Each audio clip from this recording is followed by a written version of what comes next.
heard by your colleagues right now. You were against raising the debt ceiling, and it's been pushed up another $1 trillion. Do you feel like you're being heard or listened to? I think the American people are listening. I think that conservatives across the country are very worried about expanding, the credit line to $5 trillion. Congress has shown an irresponsibility. They're not good with money. We really shouldn't give them an expansive credit line. If we give them anything, it should be small and incremental.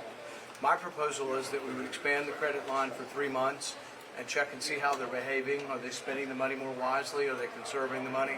And that's my position. So I'm not for the bill unless we remove the debt ceiling, or unless we do it in small increments. What do you say to Republicans who say this will not increase the deficit? The bill? Yeah. Well, the bill is inadequate in the sense that it's not going to turn the tide on the deficit. We're adding about, like this year, we're supposed to add $2.2 trillion.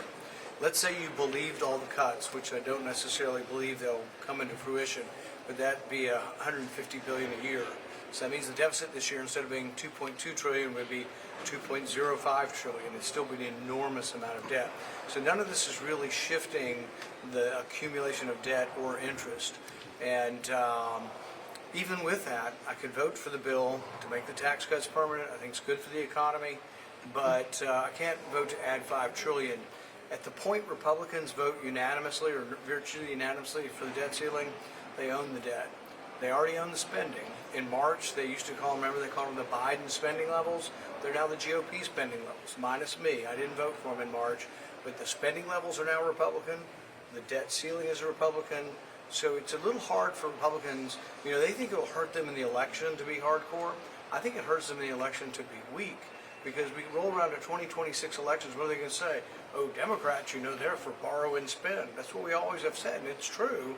But now the Republicans will have joined the Democrats in being for borrow and spend. You get the sense that the U.S. is going to attack Iran.